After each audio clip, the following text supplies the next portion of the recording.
day in Miamisburg. Exciting time. Well, I'm not going to read to you from the yellow booklet. I'm going to talk to you about the things that are in the yellow booklet. I'm going to try to go down the streets and do things in order. The booklet kind of flips back and forth, but you should be able to follow along a little bit if you want to, or you can read it later. If you have any questions, feel free to ask. If I can answer it, I will. If I can't, I'll just say I don't know. But I've been doing a lot of reading, and we did a flood program for the Historical Society. Some of you may have seen that. Learned a lot from Ida Eck and her letter to Pennsylvania. So what I wanted to do while we're right here, first of all, is there anybody in this bus who doesn't know about the Market Square building? Are we all familiar with the Market Square building? Yeah. Okay, excellent.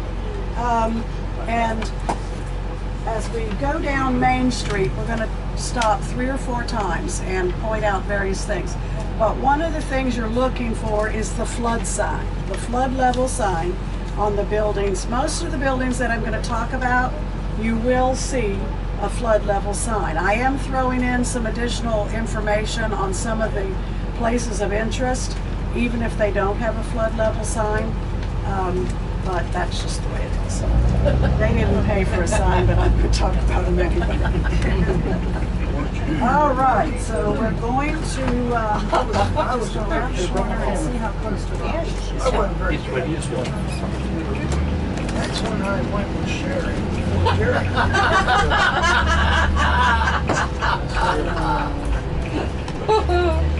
Mikey. All right, so stop right here. Is that good? It is. Okay, right on the Miamisburg Historical Society building, you see the flood level sign. So this was probably the high point, mostly all along Main Street. There was no levee, so the water, when some of the reservoirs broke, and it just all came this way. And it had been raining for weeks, and Easter Sunday in the afternoon they had a tremendous rainstorm, and then but everything seemed to be okay. But then Monday morning, mid-morning, whoosh, it rolled into town, and it came in so quickly that many people who were trying to get things up couldn't get out, and the water was going so fast that the boats couldn't stop and help anybody. So there were a lot of people who were stuck in the upper levels. But so you've got a flood level sign there. The one on Ron's I pointed out earlier is around the corner. So if you go on down later to the park, you'll see the one there. There's one across the street on the corner building over here. And let's see. Market Square building was built in 1851, so it was had already been here for 60, 70 years at the time of the flood. Originally, where those arches are, it was open. It was an open market for about 20 years, and then they closed it in to what we have today. So at the time of the flood, it was not an open market, but the water was clear up to the 2nd floor. Oh, okay, I see. And it's been the Historical Society building since 1998. The levee that you can see, well, we can't quite see it now, of course wasn't there at the time of the flood. That came after the flood when the Miami Conservancy was formed. And we'll talk a little bit more about that a little further down. So now right here, the building that Ron's is in, I don't know this side of the building if you can see. We're full. There's another one at 5 and another one at 6. And the pickup's over there on that corner. Yes, hi. So the IOOF building, as it is known today, was not always the IOOF building. It was built in 1872 by William Hough, whose house, there's a red brick house on the other side of Ron's patio. That was the house that he built. It's in pretty decent shape. I don't really know anything about current owners or anything like that. But no tickets, it's free. He was the owner of the oldest dry goods company in Miamisburg, and in the flood, it was devastated. It became the IIOOF building after the flood in 1915. And at one time, the Miamisburg News was up on the second floor, and there's a really nice ballroom on the third floor. Now, if you look at the building head on, you'll notice that it looks different on two sides because it wasn't all built at once. This section on the corner was built first, and then a few years later they added the second part, and the windows are different. So when you get a chance, look at the windows. Now across the street, if we'll move up just a little bit further,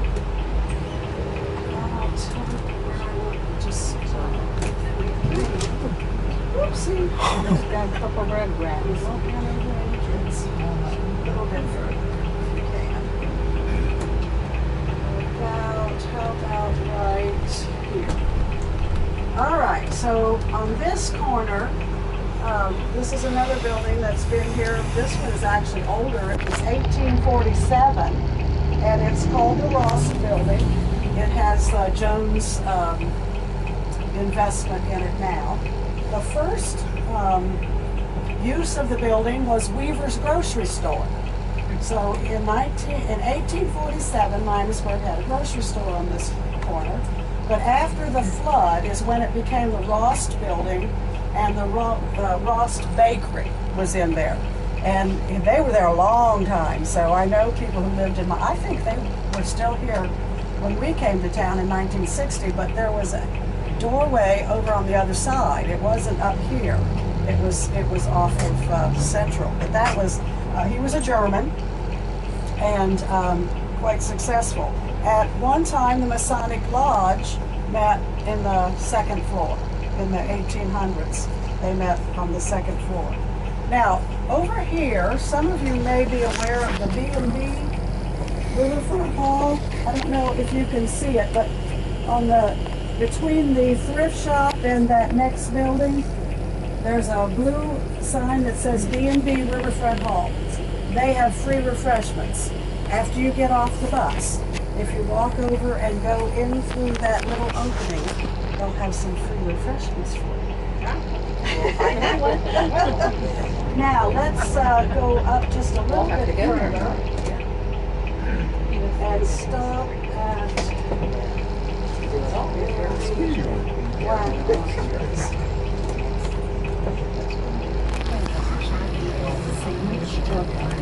Now, we have a new sign in town here. Until the end of May, this was the Bird Cafe.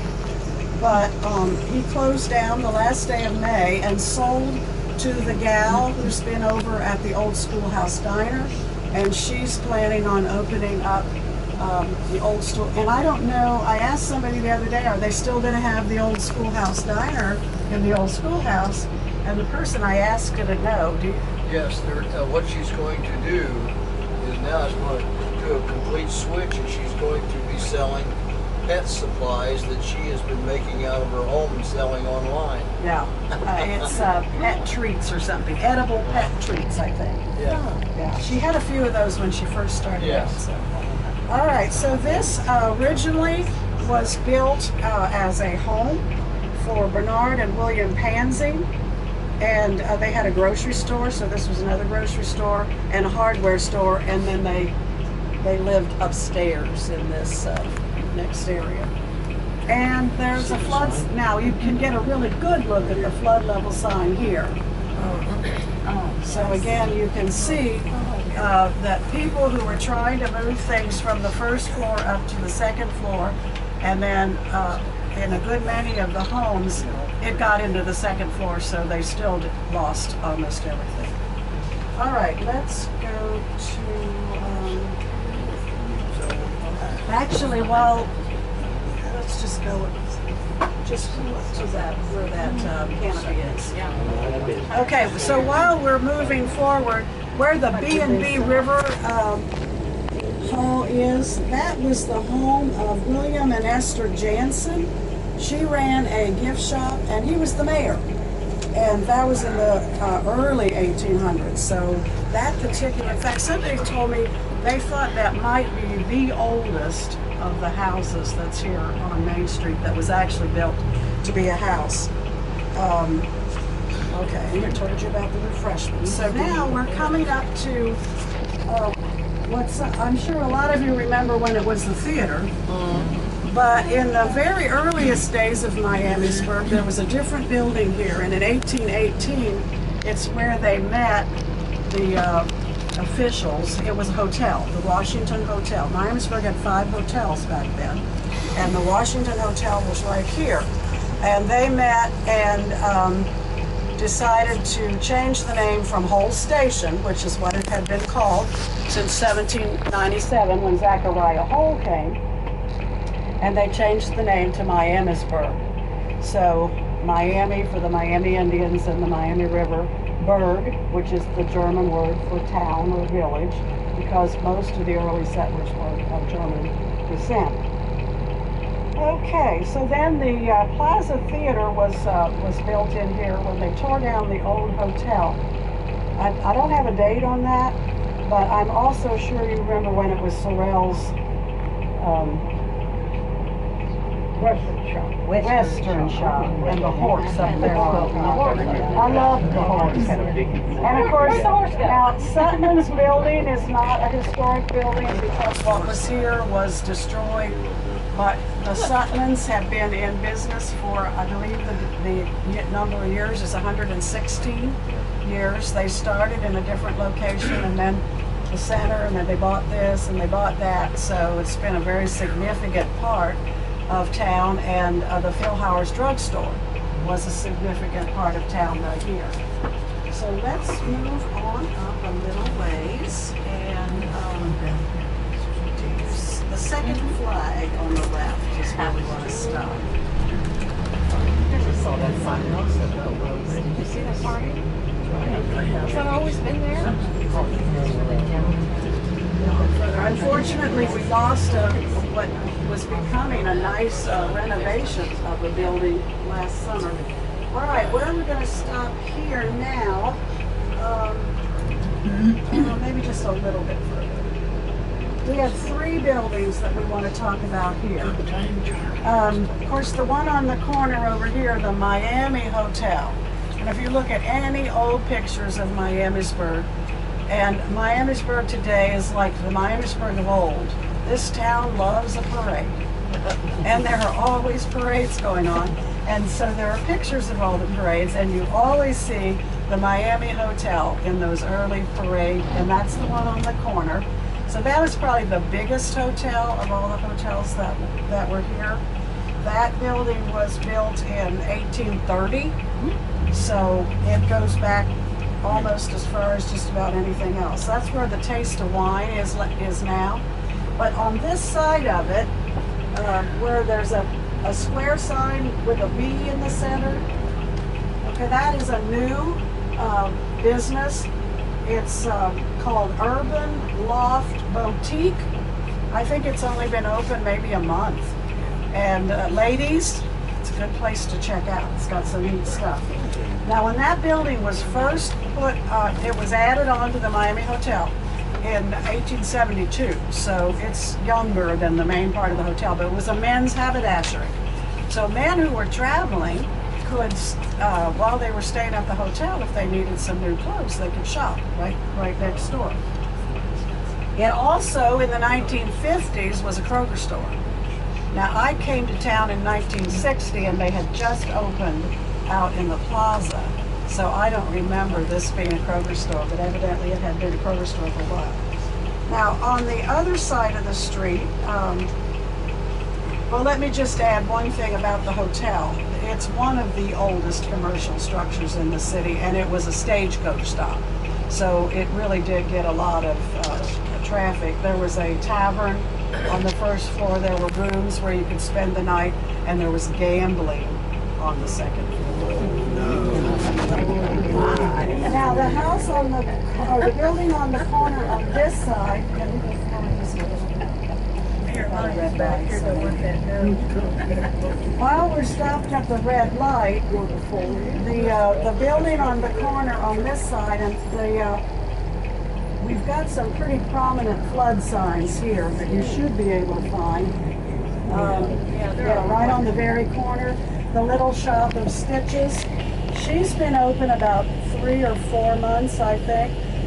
This building has a long history of lots of good stuff, but in 1870 it was a home to Henry and Barbara Weaver, and it was also, at one time, it was the office for the traction line. And even in the flood pictures, you can see the traction line tracks down the center of Main Street. It was still very much an important part of the transportation system at that time. Now we're going to go up to where it splits, and we're going to go to the right. TJ Chunks has a sign, but I don't know exactly where it is. Covered with you. Yeah. Well, it's outside somewhere, but I don't know. For those of you who knew the McGuire sisters, they lived in the red brick house that we just passed. It doesn't have a front sign. Okay, we're going to stop here by the village. A little bit further. Yeah, up on the corner.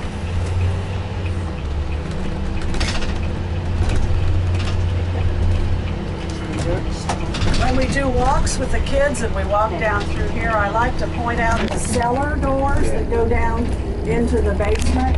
And there are a couple of the houses that have the old metal coal chute doors. Of course, kids don't know about those things, so that's a fun thing to find. Also, the bell on the Lutheran Church was forged right here in Miamisburg. There was a foundry right in this area, and that's where that bell was made.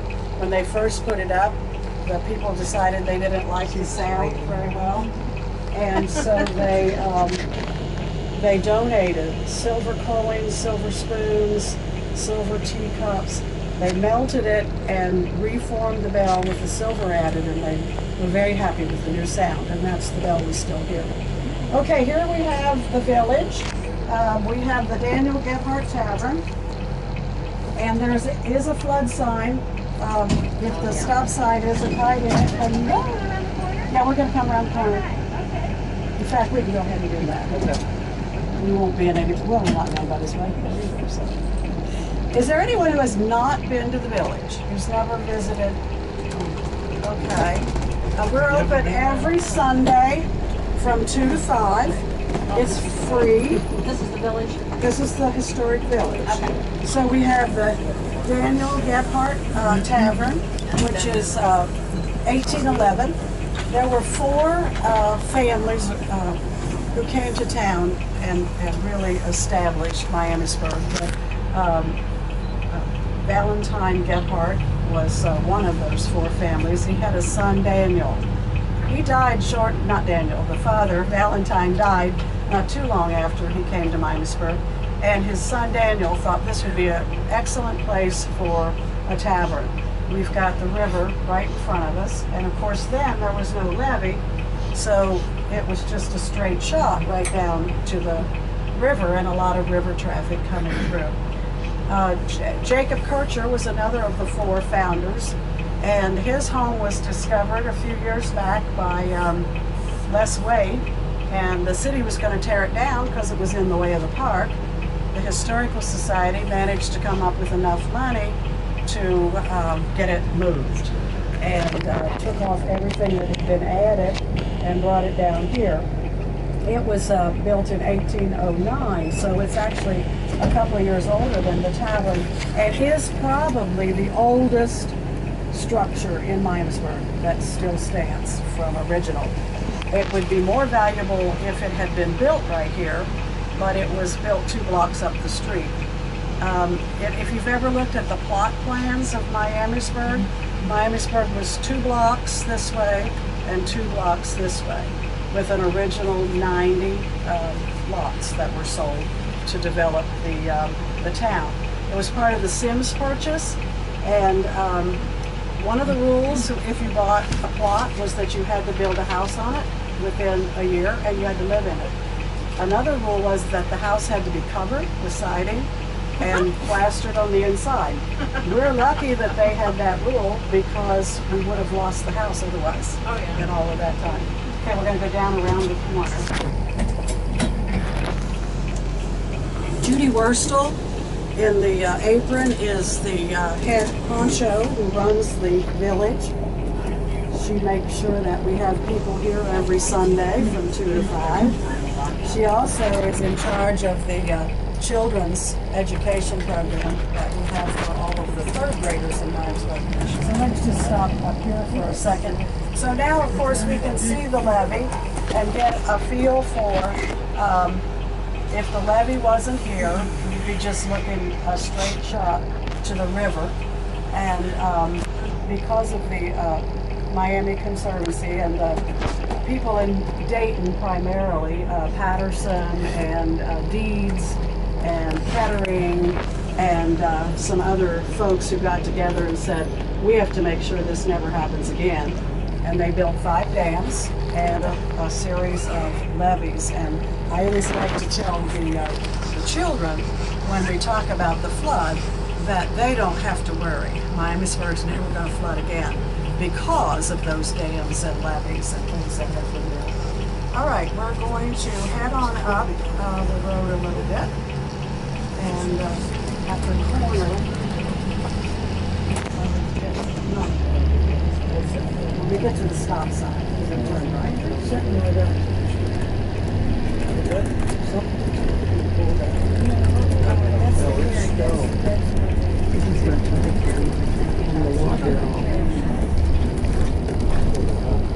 Since the city started buying up properties and creating the River Park, this whole area is in much better shape. The houses that are remaining are being taken care of, have been to the right. And then at the traffic light, we're going right again.